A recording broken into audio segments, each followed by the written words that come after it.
Hello बच्चों, स्वागत है आपका हमारे यूट्यूब चैनल ओम लर्निंग क्लासेस में। तो जैसा कि हम लोग पढ़ रहे हैं यूपी बोर्ड क्लास 11 कॉमर्स का बहुत ही इंटरेस्टिंग सब्जेक्ट जो कि है अकाउंट्स। और आज का हम लोग का टॉपिक है लघु रोकड़ बही यानी कि पेटी कैश बुक, जिसमें कि हम लोग समझेंगे कि लघु रोकड़ बही किसे कहते हैं, कितने प्रकार की होती है और इसे कैसे बनाया जाता है। तो चलिए देर किस बात की, जल्दी से वीडियो शुरू करते हैं। तो देखिए, सबसे पहले हम लोग ये समझ लेते हैं कि लघु रोकड़ बही यानी कि पेटी कैश बुक कहते किसे हैं। तो जैसा कि यहाँ पे लिखा है कि लघु रोकड़ बही वह बही है जिसे विभिन्न नकदी फुटकर व्ययों का लेखा करने के लिए रोकड़ बही के सहायक बही के रूप में तैयार किया जाता है। ठीक है, अब इसको समझते हैं। इसका कहने का मतलब ये है कि देखिए, व्यापार में क्या होता है कि कोई कोई ऐसा व्यापार होता है जहाँ पे कुछ ऐसे फुटकर व्यय होते हैं जो कि दिन में कई बार होते हैं या फिर प्रतिदिन होते हैं। जैसे मान लीजिए कि हर दिन चाय नाश्ते का खर्चा, सुबह शाम के चाय नाश्ते का खर्चा होता है, स्टेशनरी हो गई, और अगर सामान लादने और ले जाने ऐसा कोई व्यापार है तो बार बार ढुलाई व्यय होता है। ये सारी चीज़ें बहुत बार मतलब कि कुछ ऐसे खर्चे होते हैं, कुछ ऐसे फुटकर व्यय होते हैं जिनका अमाउंट तो कम होता है, लेकिन उनकी जो आप कह सकते हैं कि जो बार बार व्यय जो है वो कई बार होते हैं। ठीक है, वो आवर्ती किस्म के जो हैं वो व्यय होते हैं। तो अगर हम लोग, क्योंकि ये नकदी व्यय होते हैं, ये सारे व्यय तो उधार तो होते नहीं, नकदी होते हैं, तो अगर इन व्ययों का लेखा भी हम लोग क्या करेंगे, अपनी रोकड़ बही में करने लग जाएंगे, तो हमारे रोकड़ बही का जो फॉर्मेट है वो काफ़ी ज़्यादा बड़ा हो जाएगा। मतलब हमारी रोकड़ बही बहुत विस्तृत रूप में हो जाएगी, जिससे कि हमें बहुत ज़्यादा कठिनाई भी हो सकती है। तो इस वजह से क्या किया गया कि मतलब ये जो हमारे विद्वान थे, जो लोग थे, जो अकाउंटेंट थे, अच्छे लोग, वो लोग उन्होंने क्या किया कि इसका एक तोड़ निकाला कि जो व्यवसाय में जो विभिन्न प्रकार के फुटकर व्यय हैं जिनको बार बार करना पड़ता है, तो उनके लिए एक अलग से रोकड़ बही बना दी जाती है, जिसको हम लोग क्या बोलते हैं, लघु रोकड़ बही बोलते हैं। ठीक है, तो इस रोकड़ बही में हम लोग क्या करते हैं, उन फुटकर व्ययों का लेखा करते हैं जो कि कई बार मतलब जो छोटे किस्म के होते हैं, परंतु कई बार इनकी संख्या जो है वो ज़्यादा होती है। ठीक है, तो इसे ही हम लोग लघु रोकड़ बही कहते हैं। और क्योंकि ये रोकड़ बही की सहायक बही के रूप में कार्य करती है, तो इसे रोकड़ बही की सहायक बही भी कहा जाता है।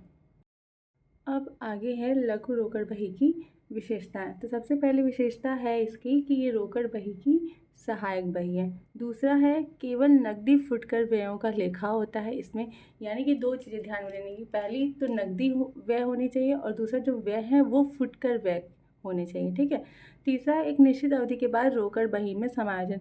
एक निश्चित अवधि जैसे महीना भर का है या फिर हफ्ते भर का है, उसके बाद क्या किया जाता है, इसका जो भी शेष वगैरह ये सारी चीज़ें रहती है उसको हम लोग रोकड़ बही में ट्रांसफ़र कर देते हैं। ठीक है, उसके बाद क्या होता है कि इसे बनाना अनिवार्य नहीं, कि आपके व्यापार की प्रकृति पर निर्भर करता है और व्यापारी की इच्छा पर निर्भर करता है कि वो अपने पास लघु रोकड़ बही बनाना चाहता है या नहीं बनाना चाहता है। ठीक है, ये कंपल्सरी नहीं है। ओके, अब इसके बाद जो हमारी लघु रोकड़ बही है ये मेनली 3 भागों में डिवाइड होती है। एक तो है साधारण लघु रोकड़ बही, दूसरी है अग्रदाय पद्धति की लघु रोकड़ बही और तीसरी है विश्लेषणात्मक लघु रोकड़ बही।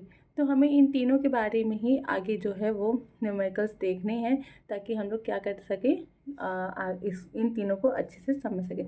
तो आइए एक एक करके इन तीनों ही लघु रोकड़ बही को समझ लेते हैं। देखिए, जो हमारे साधारण लघु रोकड़ बही होती है ये सिंपल सी होती है। इसमें क्या होता है, स्टार्टिंग में हमें जो हमारा मेन कैशियर होता है उससे कुछ रुपए प्राप्त होते हैं, और वो जो रुपए प्राप्त होते हैं उन्हीं के मतलब उन्हीं रुपयों से हम क्या करते हैं, अपने जो भी हमारे छोटे मोटे खर्चे हैं उन्हें अपना निपटाते हैं, व्यापार के छोटे खर्चों को। ठीक है, तो जो लघु रोकड़ बही का आप फॉर्मेट देख सकते हैं इस तरीके से है। सबसे पहले यहाँ पे देखिए, इधर 3 कॉलम, इधर 3 कॉलम, बीच में पर्टिकुलर, यानी कि टोटल के 7 कॉलम्स इसमें होते हैं। इधर साइड रहता है लेफ़्ट साइड में अमाउंट रिसीव्ड, यानी कि जितना हमें पैसा अपने कैशियर से मिला है। CBF यानी कि कैश बुक फॉलियो, यानी कि इसको हम लोग कहाँ पे कैश बुक में दिखाएंगे वो नंबर हम लोग यहाँ पर मेंशन करते हैं। डेट, जिस भी डेट का हमारा ट्रांजैक्शन है, पर्टिकुलर्स में सारे जितने भी हमारे खर्चे हुए उन्हें दिखाते हैं। और यहाँ पे वाउचर नंबर, क्योंकि रोकड़ बही है तो वाउचर नंबर, तो वाउचर नंबर क्या होता है, जो हमें रसीद मिलती है जब हम लोग सामान खरीदते हैं या बेचते हैं उस टाइम। और ये लेज़र फॉलियो, लेज़र जब बनाएंगे वहाँ पे मेंशन होगा। और ये अमाउंट का कॉलम, ठीक है, जितना भी हम लोग पेमेंट करेंगे उसका अमाउंट यहाँ पर दिखाते हैं। ठीक, तो ये हमारा जो है सिंपल पेटी कैश बुक का एक फॉर्मेट है। यहाँ पे कुछ लेन देन हुए। जैसे सबसे पहले क्या हुआ कि 1 तारीख को हमें अपना जो मेन कैशियर है उससे 400 रुपये मिले हैं। तो हम लोग यहाँ पे क्या करेंगे, 2024 को 1 जून को टू कैश अकाउंट कर देंगे, ठीक है। और हमें मिले हैं पैसे, देखिए क्या जो पैसे हमारे रहते हैं वो डेबिट में शो होता है ना। तो अभी आपने कैश बुक जो पिछला वीडियोस देखे होंगे तो कैश बुक कहाँ शो होता है, कैश बुक में जो कैश की रकम हमें मिलती है वो कहाँ शो होती है, डेबिट साइड में होती है। तो कैश की रकम यहाँ पे हमें मिली है तो टू कैश अकाउंट करके जितनी रकम मिली है उसे अमाउंट रिसिप्ट के कॉलम में दिखा देंगे। इसके बाद क्या हो रहा है, जितने भी हमारे खर्चे हैं, ठीक है, जितने भी अब यहाँ पे हम लोग क्या किए, एक के बाद एक करके खर्चे करते गए हैं। तो इन सारे खर्चों को एक लाइन से हम लोग यहाँ पर नीचे ऐसे दिखा देंगे, सबका नाम दिखा देंगे। जैसे 1 तारीख को डाक व्यय है तो यहाँ पे बाय पोस्टेज एक्सपेंसेस, फिर गाड़ी भाड़ा है, फ्रेट एक्सपेंसेस, ब्रेकफास्ट एक्सपेंसेस, ऐसे करके हम सारे व्ययों को और उनका जो अमाउंट है वो दिखा देंगे, ठीक। अब इसके बाद लास्ट में करना क्या होता है, लास्ट में बस इतना छोटा सा काम है, जो अमाउंट वाला कॉलम है यहाँ पे हम लोग अमाउंट रिसीव्ड में 400 टोटल हुआ था, अमाउंट जो हम लोग पे कर रहे हैं इसमें टोटल जोड़ेंगे तो ये 310 रुपये आ रहा है, ठीक है। यहाँ तक 40 रुपीज़ तक हमारा खर्चा हुआ है 20 रुपये से लेकर के, तो 310 रुपये आ रहा है। 400 मिला था तो 400 में से 310 पे माइनस करेंगे तो जो 90 रुपये बच रहे हैं उसे हम लोग बाई बैलेंस CD करके 90 रुपये दिखा देंगे और दोनों साइड का हमारा टोटल हो जाएगा 400 रुपये, ठीक है। तो देखिए बहुत ही सिंपल सा था ना। हम लोग क्या करना है, सिंपल सा स्टार्टिंग में टू कैश अकाउंट या फिर टू बैलेंस BD करके हमें क्या करना है, अगर प्राप्त हुआ है तो कैश अकाउंट, शेष दिखा रहा है तो बैलेंस BD करके यहाँ पे अमाउंट दिखा देंगे रिसिप्ट में। उसके बाद सारे पेमेंट जितने एक्सपेंसेस हो उन सभी एक्सपेंसेस का नाम और उनका अमाउंट दिखा देंगे। लास्ट में जो भी डिफरेंस आएगा उसे बैलेंस CD करके मेंशन कर देंगे। तो इस तरीके से हमारा जो है वो लघु रोकड़ बही यानी कि सिंपल पेटी कैश बुक जो है वो तैयार हो जाता है। हम लोग बात करेंगे विश्लेषणात्मक लघु रोकड़ बही के बारे में, यानी कि एनालिटिकल पेटी कैश बुक के बारे में, ठीक है। तो यह बही उन व्यापारियों द्वारा रखी जाती है जहां एक ही प्रकार के फुटकर व्यय बार बार होते हैं। अतः इस बही में भुगतान पक्ष का राशि स्तंभ जो है वो कई भागों में विभक्त होता है। मतलब देखिए ये पेटी कैश बुक और जो हमारी अभी सिंपल कैश बुक, सिंपल पेटी कैश बुक आपने देखा, इसमें फ़र्क बस इतना ही है कि जो सिंपल पेटी कैश बुक होती है उसमें अमाउंट का एक ही कॉलम होता है, जितने फुटकर व्यय होते हैं उनको हमें बार बार मेंशन करके उनका अमाउंट दिखाना पड़ता है। लेकिन यहाँ पर क्या है, एनालिटिकल पेटी कैश बुक में क्या होता है कि अमाउंट के कॉलम को कई प्रकार के जो फुटकर व्यय, जिस हिसाब के फुटकर व्यय हमारे व्यापार में होते हैं उन फुटकर व्यय के नाम से अलग अलग पार्ट्स में, अलग अलग कॉलम में डिवाइड कर दिया जाता है, जिससे कि एक बार जो फुटकर व्यय हुए हैं उनकी जो अमाउंट है जस्ट बस हमें उसके कॉलम में उसकी राशि लिखनी होती है, अलग से और कुछ हमें यहाँ पे नहीं करना पड़ता है, ठीक है। तो इसको हम लोग अच्छे समझने के लिए एक न्यूमेरिकल सॉल्व करेंगे तो आपको अच्छे समझ में आएगा कि इसका फॉर्मेट कैसा होता है और इसे सॉल्व कैसे करते हैं। जैसा कि यहाँ पर भी आप देख सकते हैं कि यहाँ पे हमें एक रोकड़ शेष दिया हुआ है कि हमारे पास पहले से 2500 रुपये हैं और जो मुख्य रोकड़िया जो मेन कैशियर है उससे हमें 500 रुपये प्राप्त भी हुए हैं और उसके बाद ये सारे खर्च जो हैं वो किए गए हैं। अब इसके आधार पर हमें क्या करना है, एनालिटिकल पेटी कैश बुक बनानी है। तो आइए उसको हम लोग देख लेते हैं। तो देखिए ये कुछ इस तरीके का जो है ये हमारा एनालिटिकल पेटी कैश बुक का फॉर्मेट होता है, सिंपल सा। जैसा अभी हमने सिंपल पेटी कैश बुक में क्या किया था, लेफ्ट साइड में अमाउंट रिसीव्ड था, कैश बुक फॉलियो था, डेट था, पर्टिकुलर था, फिर यहाँ पे वाउचर नंबर, फिर लेज़र फॉलियो था और लास्ट में क्या था, अमाउंट का कॉलम था, ठीक है। इतने कॉलम जो होते हैं वो हमारे सिंपल कैश बुक में होते हैं। बट एनालिटिकल में क्या होता है, यहाँ पे ये टोटल अमाउंट का कॉलम हो जाता है जो कि हमने पेमेंट किया है और यहाँ पर जो भी हमारे व्यवसाय के फुटकर खर्चे हैं उन खर्चों के हिसाब से यहाँ पे हम लोग उन खर्चों का एक एक कॉलम बना देते हैं। जैसे स्टेशनरी का खर्चा हो गया, पोस्टेज का हो गया, कैरेज का हो गया, तो ये यहाँ पे कोई भी खर्चा जो आपके व्यवसाय में हो रहा है आप उसका कॉलम बना सकते हैं। तो पहले से वो कॉलम्स बनाकर रख लिए जाते हैं और नहीं भी अगर आपने रखे हैं, जैसे अभी हम लोग क्वेश्चन सॉल्व करेंगे तो हम लोग क्वेश्चन जब सॉल्व करते हैं तो हम लोग उस क्वेश्चन में देख लेते हैं कि हमें कौन कौन से खर्चे दिए हुए, तो हम लोग उस आधार पे कॉलम बनाते हैं। बट बिज़नेस में क्या होता है, बिज़नेस में पहले से अगर कुछ कॉलम्स बने हुए हैं फुटकर व्यय के तो उसी में उनका अमाउंट दिखाया जाता है। और अगर कोई ऐसा फुटकर व्यय हुआ है जिसका कोई अमाउंट का कॉलम नहीं बना है तो उसको हम लोग अदर एक्सपेंसेस में क्या करते हैं, दिखा देते हैं, ठीक है। तो इतना यहाँ पर आपको ध्यान रखना है। अब चलिए हम लोग जो न्यूमेरिकल था उसको सॉल्व करते हुए उसको इसी हम लोग फॉर्मेट में सॉल्व करेंगे ताकि आपको अच्छे से समझ में आ जाए। तो देखिए यहाँ पर हम लोग कैसे करेंगे, ये आप लोग को समझाने के लिए मुझे पेज अलग से निकालना पड़ गया, कैमरे में फिट नहीं हो रहा था। तो स्टार्ट करते हैं हम लोग। सबसे पहले यहाँ पे डेट के पास हम लोग 2024 डालेंगे, ठीक। 1 अप्रैल, तो अप्रैल 1। यहाँ पे रोकड़ शेष है तो सेम टू बैलेंस BD हो जाएगा, ठीक है। कितना, तो 2500। तो अमाउंट रिसीव्ड वाले कॉलम में ये दिखाएंगे क्योंकि ये हमारे पास पहले से है पैसा। फिर 1 तारीख को ही हमें रोकड़िया से प्राप्त हुआ है तो टू कैश अकाउंट कर देंगे कि हमें मिला है। कितना मिला है, 500 रुपये, ठीक। ये भी दिखा देंगे। अब उसके बाद खर्चे दिए हुए हैं, तो अब हम लोग क्या करेंगे, तो 2 अप्रैल को अब खर्चे हैं तो अब यहाँ पे 22 हो जाएगा। 22 लेखन सामग्री है तो 22 स्टेशनरी, ठीक। कितने का, 100 रुपये का। स्टेशनरी कॉलम कहाँ है, यहाँ पर, ठीक। 100 रुपये दिखा देंगे। फिर 2 तारीख को क्या खर्चा हुआ, 22 डाक खर्चे, तो 22 पोस्टेज एक्सपेंसेस,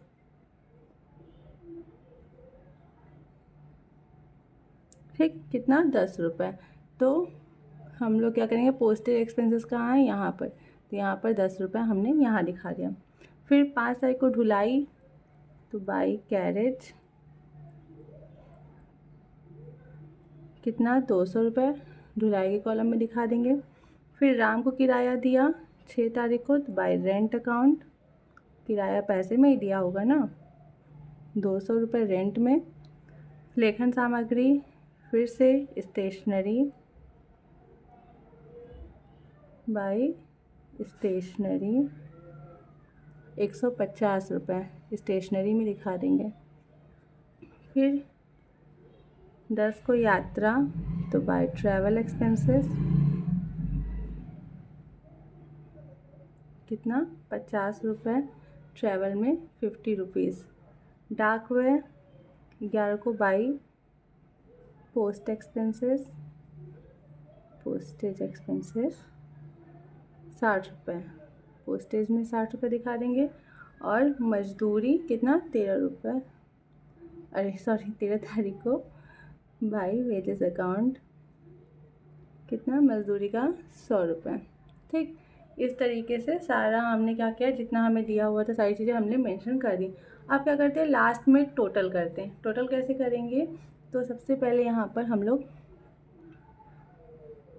ये इस तरीके से एक लाइन ड्रॉ करेंगे, ठीक। अब जितना जिस कॉलम का टोटल है उसे लिख लेते हैं। जैसे यहाँ पर है 250 stationery, 70 postage, 200 carriage, 200 rent, 50 travel और 100 वेजेस का। इधर इधर कुछ नहीं है, ठीक।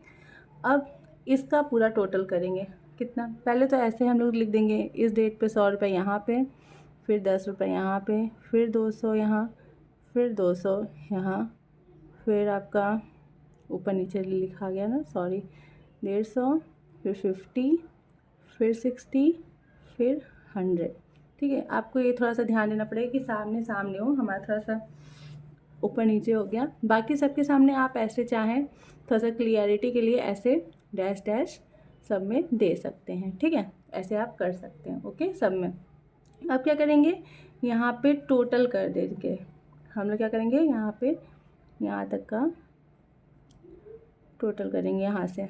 अब इसको पूरा जोड़िए, कितना आएगा, तो ये आपका आएगा, ये हो जाएगा टोटल 870 रुपये। चाहे आप इन तीनों को ऐसे, मतलब इन सबको ऐसे जोड़िए या फिर ऐसे जोड़िए, ठीक है। आप किसी भी तरीके से जोड़ेंगे, आपका दोनों साइड का कितना आएगा, 870 रुपये आएगा। फिर अब आपको क्या करना है यहाँ पर कि हमें टोटल मिला कितना है, यहाँ पे टोटल मिला क्योंकि 3000 हमारे पास हैं, ठीक है। 3000 क्या है हमारे पास है। और तब यहाँ पर ये हो गया आपका, यहाँ पे भी हम लोग इस सामने ही दिखाएंगे ना। 3000 हमारा टोटल यहाँ पे है, 3000 टोटल यहाँ करना होगा। 870 खर्चा हो गया। अप्रैल का महीना है तो लास्ट डेट क्या होगा, 30। तो अब जितना बचा है उसको हम लोग बाई बैलेंस CD करके दिखा देंगे। कितना बचा है, तो 3000 में से 870 माइनस कर लीजिए तो आपका हो जाएगा 2130 रुपये हमारे पास अभी बच रहा है। तो बस इस तरीके से हमें दिखाना है। फिर बाद में क्या करेंगे, May 1 को टू बैलेंस BD करके यहाँ पे दिखा देंगे कितना बच रहा है। 2130 पर 2130 इस साइड दिखाएंगे। ठीक है, तो आई होप कि आप लोग को ये चीज़ काफ़ी अच्छे समझ में आई होगी कि क्या करना है। सिंपल सा, हम लोगों को कुछ खास यहाँ पर नहीं है करने के लिए। ठीक है, जो जो एक्सपेंस हुए हैं उस एक्सपेंस के हिसाब से आपको कॉलम बनाने हैं, उन कॉलम में उनका अमाउंट शो करना है। लास्ट में इधर ऐसे वर्टिकल भी और हॉरिजेंटल भी हम लोग दोनों साइड से टोटल करेंगे। मतलब अगर ऐसे आप टोटल करें तो भी 870 रहेगा, इस तरीके से टोटल करेंगे तो भी 870 रहेगा। यानी कि टोटल पेमेंट अमाउंट को हम लोग को यहाँ पे दिखाना है। जितना हमारे पास पैसा है उसमें से जो हमारा खर्च हुआ है उसको माइनस करेंगे, जो बचेगा उसे बैलेंस CD करके दिखा देना। ठीक है, तो इस तरीके से हमारा एनालिटिकल पेटी कैश बुक बनता है। आई होप कि काफ़ी अच्छे से आप लोग को ये सारी चीज़ें समझ में आई होंगी। ठीक है, तो ये हमने अभी तक क्या सीखा, तो जो हमारी लघु रोकड़ बही है वो उसको सीखा हमने। और आप सोच रहे होंगे कि मैम ने सेकंड जो लघु रोकड़ बही थी अग्रदाय पद्धति वाली लघु रोकड़ बही, वो तो बताया नहीं। तो उसको जो है आप दोनों विधि से बना सकते हैं। यानी कि जो अग्रदाय लघु रोकड़ बही है उसे आप ऐसे भी बना सकते हैं, और जो हमारा सिंपल पेटी कैश बुक था उस तरीके से भी बना सकते हैं। उसमें कुछ अलग से कुछ भी नहीं है। वहाँ पे बस क्या होता है कि जो मेन रोकड़िया होता है, जो मेन कैशियर होता है, वो हमें पहले स्टार्टिंग में ही पैसा दे देता है और उसी पैसे के हिसाब से हमें आगे खर्च करना होता है, जो कि यहाँ पर भी नॉर्मली वही चीज़ है। तो उसको अलग से पढ़ने की कोई ज़रूरत नहीं है। आप उसे ऐसे भी बना सकते हैं और फर्स्ट वाला जो हमारा टाइप है उस तरीके से भी बना सकते हैं। तो आज की हमारी वीडियो यहीं पे समाप्त होती है, जिसमें कि हमने लघु रोकड़ बही यानी कि पेटी कैश बुक के तीनों फॉर्म को समझा, पढ़ा और जाना कि इसे हम लोग कैसे बनाते हैं। तो अगर आपको वीडियो पसंद आया हो तो please like, share and subscribe करना बिल्कुल मत भूलिएगा। मिलते हैं अपने नेक्स्ट वीडियो में नेक्स्ट टॉपिक के साथ।